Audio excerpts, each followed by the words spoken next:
In a 30-second soundbite, can you tell us why millions of people love Frozen and your character? I think people love Frozen because it's like all the things that you love about a Disney fairy tale, but inverted. And so that goes to the fact that like the true love in the first movie is between two sisters. And then in regards to my character, he's not your typical Disney leading man. He's quite quirky and has trouble expressing himself. Thoughts jumping into Frozen 2?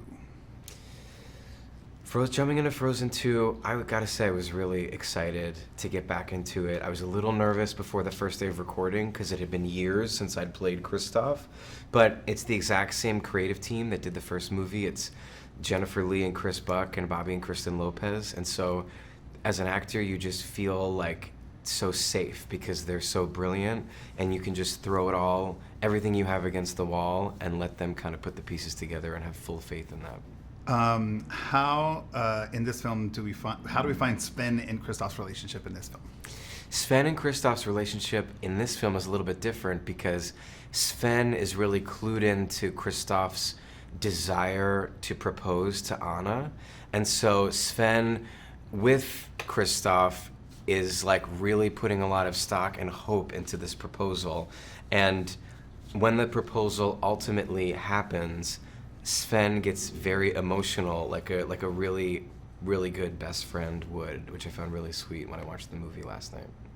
The fans get what they want in this film from Jonathan Groff because he delivers a huge, big musical number. Yes. Talk to us about Lost in the Woods. Lost in the Woods is a surreal 80s jam fantasy that Kristoff launches into about halfway through the movie.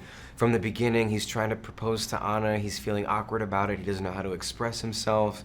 And then with a little encouragement from Sven, he really lets loose in the number and figures out how much Anna really means to him and how much he really wants this proposal to happen. The Lopezes, working with the Lopezes, talk to us about that. The Lopezes can't write a bad song. And so it's even more impressive to me that they're so committed to storytelling because they could just turn out earworm after earworm because they continue to for their entire career.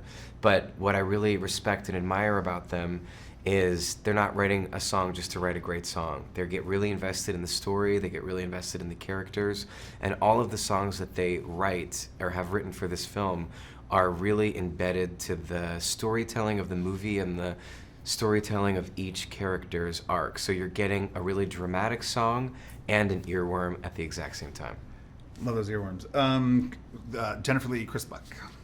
Jennifer Lee and Chris Buck, I have to say, when I saw them on stage winning the Oscars for the first movie, I found it so emotional because it's like when you have really good friends in life and you know that they're just really great people in their heart through and through and you want to see those people succeed.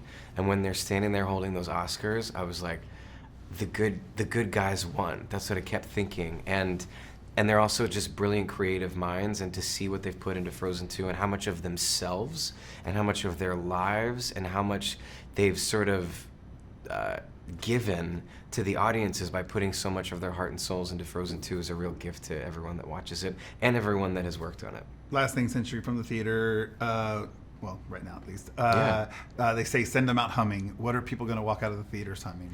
Into the unknown. Into the unknown. I can't get out of my head. Ah, it's like just like constantly on a loop.